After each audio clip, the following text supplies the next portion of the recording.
Right now we'd like to move on, ladies and gentlemen, to the Best Australian Group. And I think this really is something, you know, for the Australian country music scene. And number one, we've got Crowded House, Don't Dream It's Over,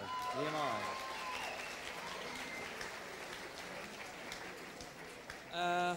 Hunters and Collectors for Human Frailty, White Mushroom and Festival Records.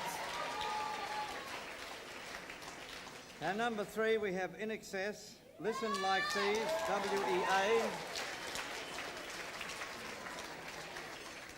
Midnight Oil for the Dead Heart on CDS. Then we have Pseudo Echo, Funky Town, EMI. And the winner is... And the winner is...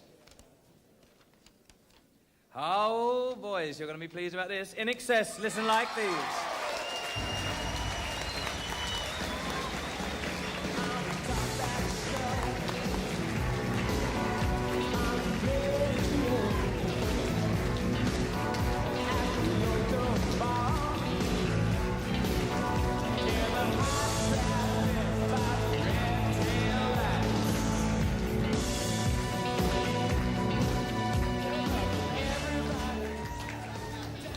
Hiya.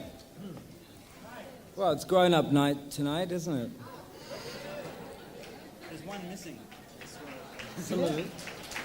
Hey, some of us are missing. One is missing. I'd just like to say, well, thank you for to the industry tonight. Thank you for your attention, and it's good to see something like this happening at last. You know what I mean. And I don't know, I thought we were actually too late for this one. Anyway, we started rehearsals today for our new album, and we're happy. We got this one in just in time. We got this one in right in time. This is going to get us through. Thank you very much. Thank you. Australia, this is just the beginning. I have one more thing to say. A lot of bands in Australia have toured for many years, and rock and roll groups, young people, spent many years of their lives doing something they figure is worthwhile. And Jenny Morris spent some time with us singing overseas as well, and in this country. And the nicest thing about Jenny's situation, she came back off the road and got married. And there's a lot worse things can happen to you, you know? Thank you. Thank you to WEA very much. And Chris Murphy.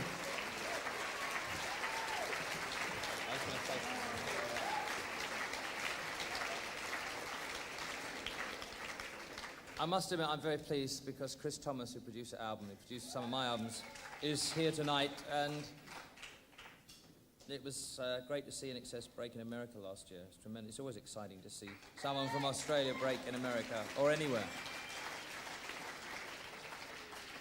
Talking of Chris Thomas, I'm going to tell a story on his behalf. Well, Chris actually produced quite a lot of stuff on the Beatles' White Album, the double album, and played on quite a lot of it. And at that time, that was the first thing he'd ever produced. Not a bad thing to start with, really, is it, I suppose? Apart from going through about 300 pairs of disposable diapers,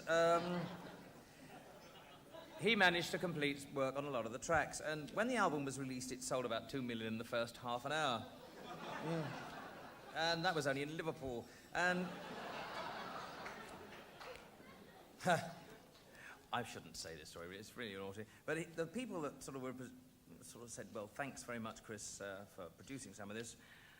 And he was driving in someone's Rolls Royce down Park Lane, who should be nameless, and they said, Chris, we are going to give you a reward because you played a big part in this album.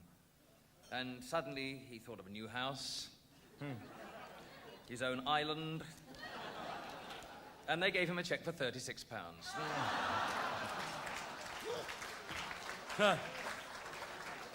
But his prices have gone up. Well done, Chris. Well done, mate.